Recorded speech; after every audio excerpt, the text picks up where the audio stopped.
이게 원본 데이터가 될 테고요. 원본 저장된 274X입니다. 예, 그리고 도면이 아까 만들어졌잖아요. 그 도면 만들어 놓은 것을 다시 한번 불러오겠습니다.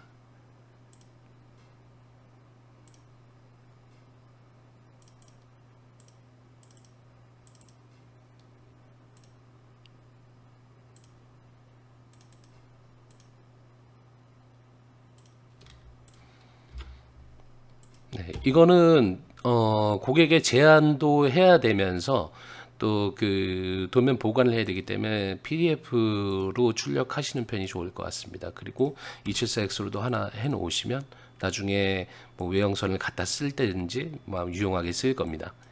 일단 두 가지로 출력을 해 놓고요.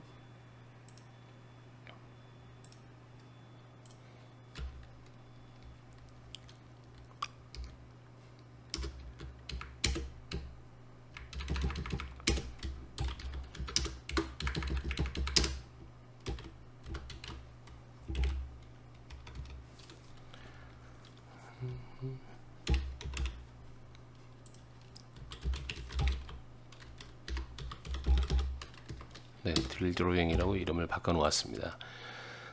예, 한번 열어보셔서 확인을 하시고 예, 문제가 없을 것 같습니다. 242에 140이고요.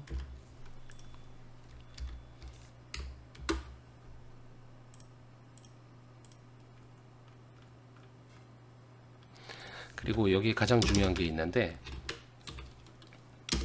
아까 바탕면 좌측 상단부에 그 회로 오후 설계 세 포인트 고객 승인 후 진행. 아직 승인 이전입니다만 일단 이렇게 표기를 해 놓으셔야 나중에 잊어먹지 않으니까 이렇게 일단 써놓는 게 좋을 것 같습니다. 네, 일단 이렇게 됐고요. 그 다음에 이왕 생각난 김에 그러면 그 고객사에 메일도 보내야죠.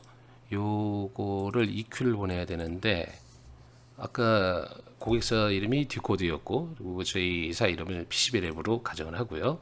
이거 담당자 이름 그리고 오늘 날짜 이렇게 넣으시고 그리고 아까 모델명이 모델명이 이거였죠. 네, 파트 넘버를 넣으시고요. 그다음에 그렇죠. 이건 뭐 저 IPC 데이터에는 문제가 없었는데 회로가 3개가 튀어 있으니까 디자인 쪽의 프로세스로 보셔야 되고요. 그리고 여기다가 이제 넣을 겁니다. 뭐라고 넣을까요?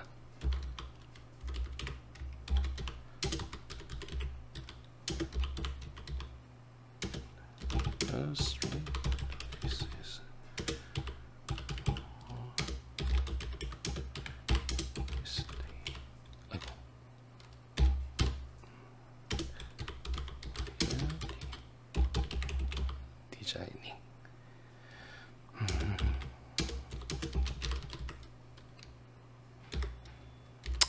그림까지 넣어주죠.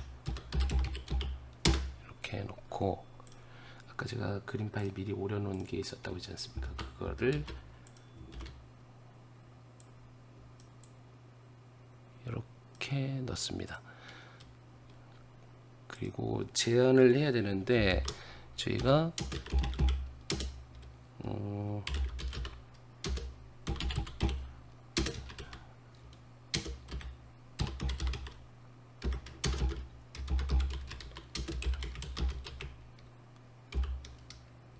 이 정도를 하면 되지 않을까 싶습니다. 그러면 이렇게 해서 붙여놓고요. 제대로 된 그림도 하나 떠야 되니까 바탕면에 잠깐만 긴급 수정을 하나 하겠습니다.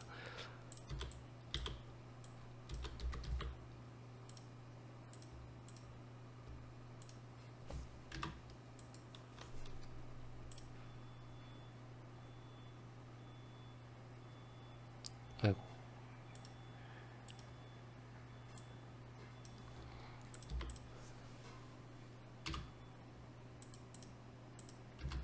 이렇게 색깔이 나와 있는 게 좋겠네요.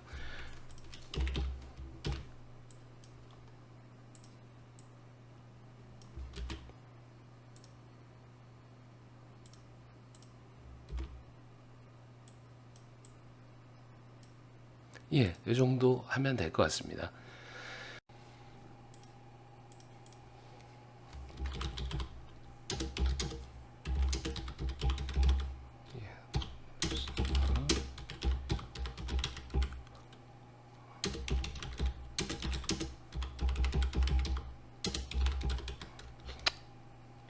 이 정도로 넣으면 될 것 같고요.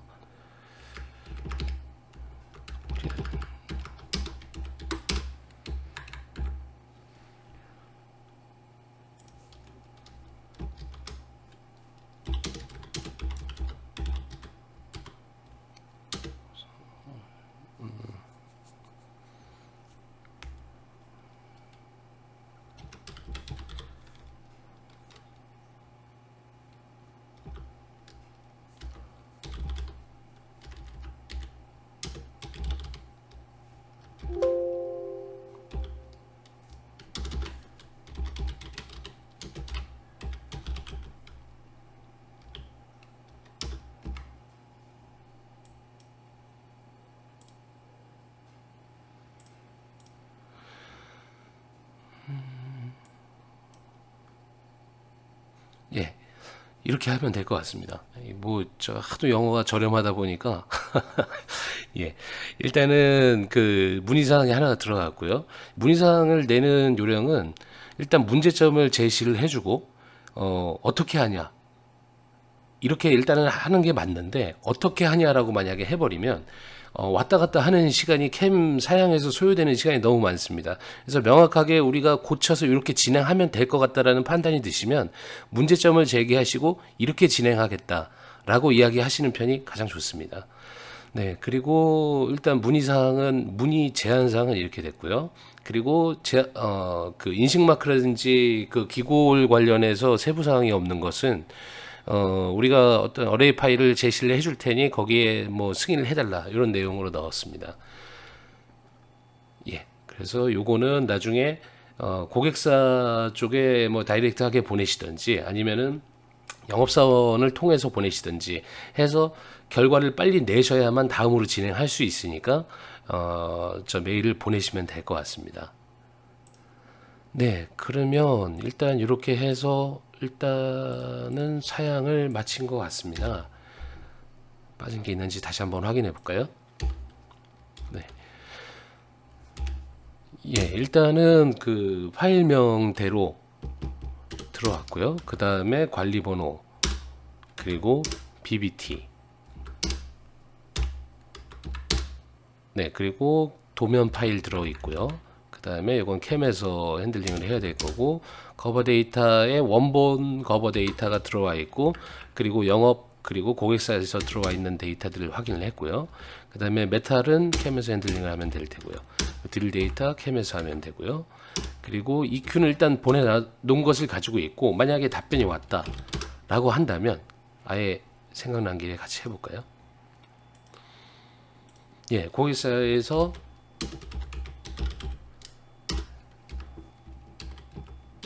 이렇게 답변이 왔다 라고 하면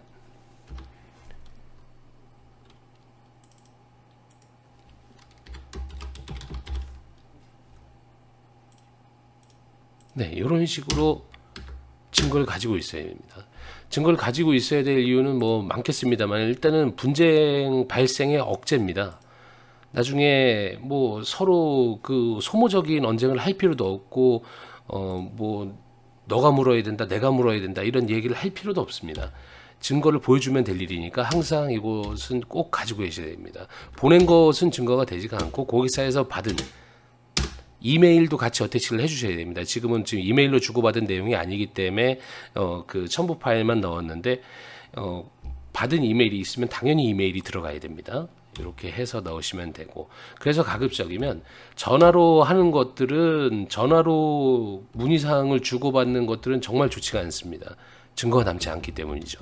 이렇게 꼭 그 에비던스를 가지고 계시면 되고요. 네, 그리고 워킹 데이터도 캠에서 작업을 하면 될 일이 됐고요. 한 가지가 빠졌습니다. 사실은 이게 지금 화면을 다 띄워놓고 하기가 너무 좀 복잡해서 그랬는데, 체크시트는 출력을 해서 이건 페이퍼워크로 가져가셔야 됩니다.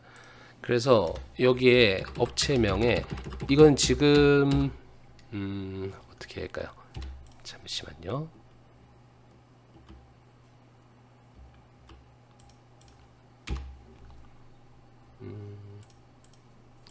수기로 해야 되는 상황이다 보니까 수기로 하는 것을 한번 보여드릴게요. 네, 업체 코드 넣으시면 되고요.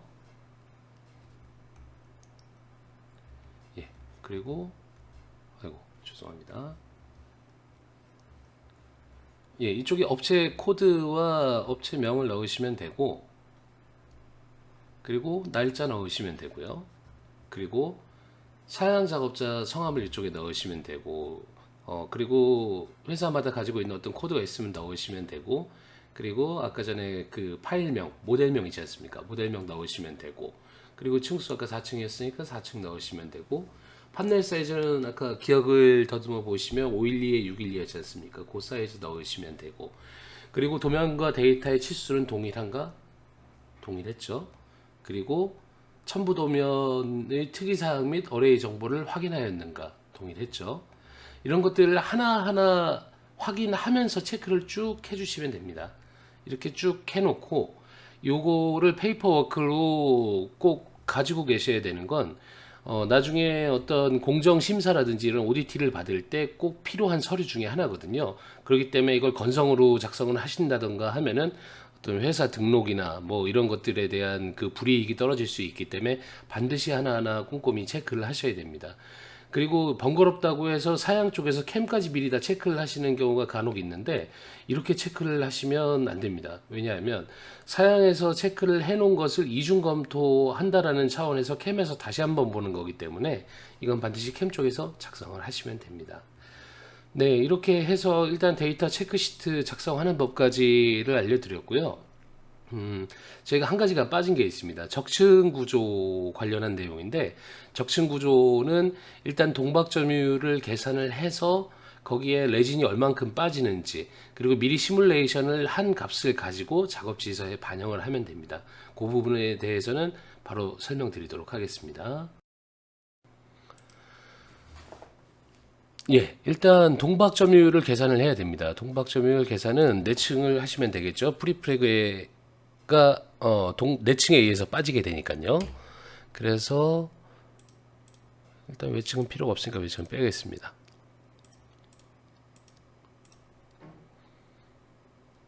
그렇게 했더니 내층은 예. 91.8%, 91.7% 이렇게 나오게 되네요. 예, 그러면은 다시 적층 계산기로 한번 가보겠습니다. 예, 때마침 다 91%를 넣어놨네요. 91%를 넣으면 되고 내층은 1온스 그리고 외층은 해프온스 스타트를 했습니다. 그렇게 해서 집어넣어 놓고 여기 지금 현재 2116pp가 한 장이 들어가면 127로 계산이 되는데 2116이 아닌 1080pp를 한번 넣어보겠습니다. 1080pp 두 장을 넣으면 비슷하게 나오죠. 물론 이 159가 아닌 150 공차를 설계치해서 먹으면 안 됩니다. 근데 제가 159를 그냥 진행하려고 하는 이유는 이 숫자를 150에 정확하게 맞추려고 하다 보면은 pp를 자주 안 쓰는 pp를 또 써야 됩니다. 자주 안 쓰는 pp를 쓰게 되면은 당연히 대리점에서 상시 보유하고 있는 것들이 아니기 때문에 가격이 많이 비싸거든요. 그렇기 때문에 일단 값이 비슷하고 우리 사회에서 플러스 마이너스 15%가 관리가 가능하다라고 한다면은 이렇게 진행하시는 것이 경제적으로도 굉장히 좋습니다. 그래서 일단 159 타겟팅이 됐고요. 그러면 1.6t의 플러스 마이너스 10%이기 때문에 여기는 아까 전에 적절한 값을 절연층을 넣으면 된다고 했지 않습니까? 그러면 한번 1.2t 가장 많이 쓰는 1.2t를 한번 넣어보겠습니다. 1.2t를 집어넣었을 때 예상되는 두께가 1.549 도금을 뺀 수치가 이 정도인데 도금을 뺀 수치는 사실 1.5 정도가 나오는 것이 가장 좋습니다. 그래서 도금이 올라가고 PSR 두께 실크를 감안했을 때 그 최종 두께가 1.6T가 타겟팅이 되거든요. 그래서 뭐 적절하진 않습니다만은 그런다고 해서 초과될 것 같지는 않습니다. 여기에 실제 도금이 얼마나 올라가는지를 한번 계산을 해보겠습니다. 네. 홀속 도금이 25였고 그리고 여기가 1.5 정도 수준이었지 않습니까? 1.5에 그리고 저희가 아까 전에 드릴 비트 사이즈는 0.4파이로 하기로 했기 때문에 도금 두께는 35.1 대략 35.1 정도가 올라간다고 되어 있거든요. 그러면 도금 두께가 35.1이 됐다.